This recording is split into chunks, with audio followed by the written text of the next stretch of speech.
collègues, salut très chers abonnés, bon dimanche à tout le monde. J'espère que vous allez très bien. Voilà, nous voici une fois de plus sur Jinkunga Tutoriel. Nous allons continuer nos séries de formations. Alors ce matin, nous allons répondre à une question d'un abonné. Voilà, donc la préoccupation de l'abonné voulait beaucoup plus savoir sur quel onglet peut-on choisir la norme de calcul et choisir aussi les unités à utiliser, ainsi que les convois des charges dans le logiciel CPCAD. Voilà, donc c'est ce que nous allons faire tout de suite, de manière à ce que vous puissiez comprendre comment est-ce que vous pouvez donc procéder pour choisir la norme, mais aussi choisir aussi les convois des charges que vous allez utiliser, et enfin également comment est-ce que vous pouvez donc directement paramétrer le unité.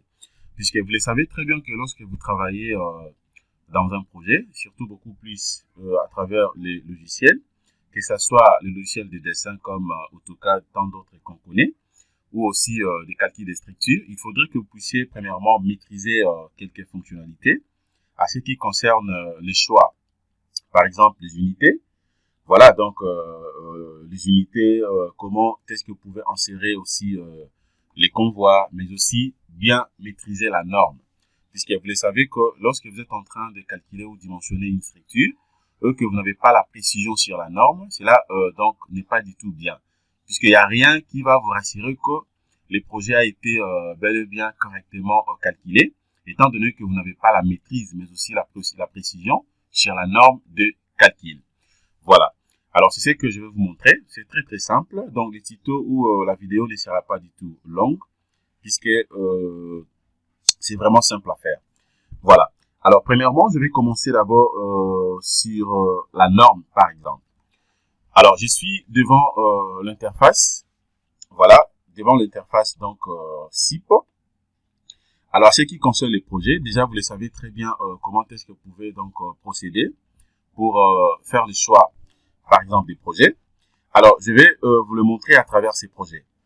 Voilà, donc ces ponts cadres que vous êtes en train de voir ici. Alors, si je vais faire les choix directement de la norme, par exemple, qu'est-ce que je veux faire? Je viens, par exemple, ici. C'est juste question de venir ici.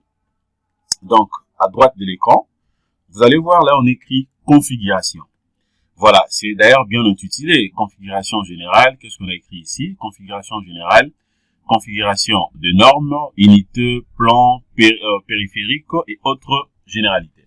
Voilà, donc à travers ces boutons que vous aurez donc la possibilité de faire le choix de tous les éléments mentionnés ci-dessous, comme la norme, unité, plan, périphérique et autres généralités. Alors, à ce qui concerne maintenant la norme, comment est-ce que je vais faire le choix? C'est juste question de cliquer une seule fois. Une fois cliqué, voilà, déjà, je vois la norme est là. Voilà, donc je vais cliquer directement sur la norme. Voilà, je clique. Déjà, la norme par défaut ici, c'est Bael. Regardez, c'est Bael 91. C'est une norme française comme vous le savez très bien. Donc, c'est Bael qui a été paramétré comme norme par défaut. Mais si je vais, par exemple, changer ou avoir une norme comme Eurocode, mais aussi tant d'autres normes, c'est simple à modifier. C'est juste question de venir défiler ici. Voilà, vous pouvez utiliser la norme espagnol par exemple, ainsi que d'autres normes. Par exemple, je peux prendre ça, donc RSA Portugal. Et Bael, voilà, ça c'est la norme par défaut. Voilà, ça c'est la norme des ISA, la norme des ISA. Vous avez la norme Inde, vous avez donc l'Eurocode. Voilà, IE. Vous avez l'Eurocode aussi français, mais aussi l'Eurocode portugais. Voilà, ainsi que la norme italienne. Donc, vous avez tous les éléments. Et donc, retenez que c'est à travers ces boutons que vous aurez donc la possibilité de faire le choix de la norme. C'est très simple. Voilà. Donc, je ferme. À ce qui concerne la norme, je suis sûr et certain que vous avez très bien maîtrisé. Voilà. Alors, sa deuxième préoccupation maintenant, il voulait aussi savoir comment peut-on faire le choix dans le paramétrage des unités. Alors, en fait, pour avoir la précision, pour savoir si l'unité de longueur que vous êtes en train d'utiliser, c'est quoi? Par exemple, c'est les kilogrammes, ou je ne sais pas, les kilonewtons. Et aussi, l'unité de mesure que vous êtes en train d'utiliser, c'est quoi? C'est les centimètres, le millimètre ou le mètre. C'est simple à faire. C'est juste question de venir tout simplement ici. Sur la configuration, une fois vous cliquez, cette fois-ci, maintenant, je prends Donc le deuxième, je clique, là on écrit unité. Une fois cliqué, voilà, c'est à ce niveau que vous serez à mesure donc de faire le choix à ce qui concerne le unité. Regardez, par défaut ici, donc c'est la synthèse internationale. Voilà, comme vous le savez très bien, vous pouvez également faire des modifications comme je peux faire le choix du système d'unité MKS. Voilà, mais à ce qui me concerne, je laisse par défaut système d'unité, donc système international. Comme vous le savez très bien, donc quand on parle de système international, on voit donc tous les paramètres comme les kilogrammes, les kilonewtons, tout ce qu'on sait là. Donc c'est déjà bon. Et puis troisièmement, je peux choisir aussi système, donc système d'unité, unité anglaise. Alors si vous maîtrisez très bien l'anglais et que vous voulez travailler avec ça, ça dépend de vous. Alors, ce qui concerne maintenant l'unité aussi d'énergie, par défaut c'est les joules, hein. C'est les joules. Je peux aussi prendre les kilocalories, si je vais, ou bien unité thermique. Voilà, donc ça dépend. Donc, c'est à ce niveau ici que vous serez à mesure de faire les choix à ce qui concerne le unité, le paramétrage des unités. Je crois que là aussi, c'est bon. Voilà, et puis je ferme. Voilà. Alors, sa troisième préoccupation maintenant, c'était quoi? C'était comment donc peut-on insérer ou sur quel onglet peut-on choisir donc les convois de charge dans SIP. Voilà, ce qui concerne les convois de charge, c'est juste question de venir ici. Je viens là, on écrit convoi. Voilà. Bon, je vais d'abord enlever les convois que vous êtes en train de voir ici. Voilà, une fois que je viens ici sur convoi de charge, cliquez. Alors, pour insérer directement les convois, je peux venir sur nouveau. Je viens directement sur nouveau, une fois cliqué. Voilà, les convois apparaissent directement ici. Voilà, les convois là. Vous avez donc les convois par défaut, ce qui apparaît ici. Alors, maintenant, ce qui concerne, si je vais modifier ou vérifier quelques paramètres ou quelques données à ce qui concerne les convois que je viens de choisir ici, c'est simple. Je peux rentrer ici. Je viens, bon, ici, je peux aussi déplacer les convois. Si je vais déplacer les convois, c'est juste question de prendre déplacer. Si je vais supprimer ou effacer, je prends effacer. Et puis, vous venez directement ici. Et puis, vous aurez la possibilité de faire la sélection et puis supprimer les convois comme vous voulez. Alors, ce qui me concerne maintenant, regardez, là, c'est parti. Je peux prendre encore ça. Je supprime les convois. Voilà. Je reprends d'abord les convois. Voilà, je peux cliquer là-dessus. Voilà, vous allez voir que là, je viens de supprimer les convois.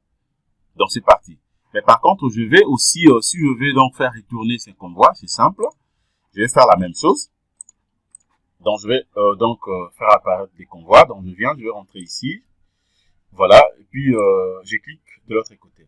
Alors, ce qui concerne donc d'autres modifications, je peux venir ici, je prends donc éditer. Voilà, je clique sur ces convois. Vous allez voir même la surcharge, hein, donc ça fait les convois que je suis en train d'utiliser ici. Regardez le nombre d'essieux. Et puis donc, vous avez donc le nombre d'essieux. Voilà, et ça fait combien? Ça fait 100 kN. Voilà, ça fait 100 kN. Alors, à ce niveau ici, les convois de charge et des classes RSA, classe IN. Voilà. Alors, si vous voulez faire des modifications, je peux aussi faire des modifications comme je vais. Hein. Donc, c'est juste question de venir ici. Vous pouvez changer tout ce que vous voulez là. Et aussi, soit insérer d'autres modifications.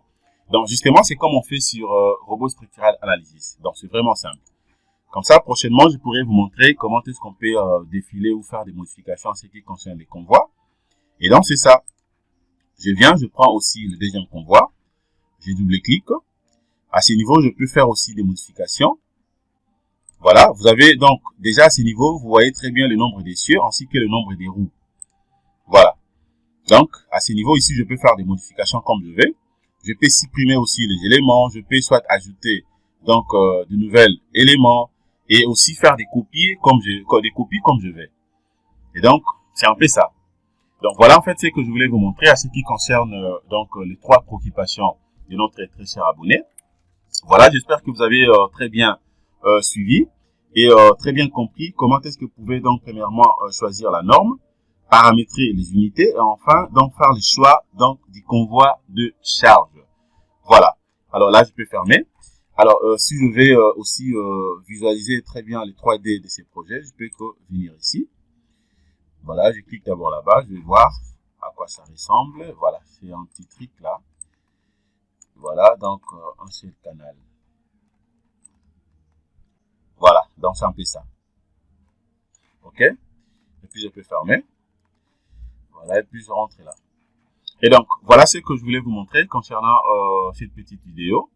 Voilà, merci de votre disponibilité. Abonnez-vous massivement sur Jinkunga Tutoriel. Nous allons continuer nos séries de formations de manière à ce que nous puissions aider notre communauté africaine, mais aussi le monde entier, de bien maîtriser donc les différents logiciels. Merci de votre disponibilité. Passez une excellente journée. Au revoir.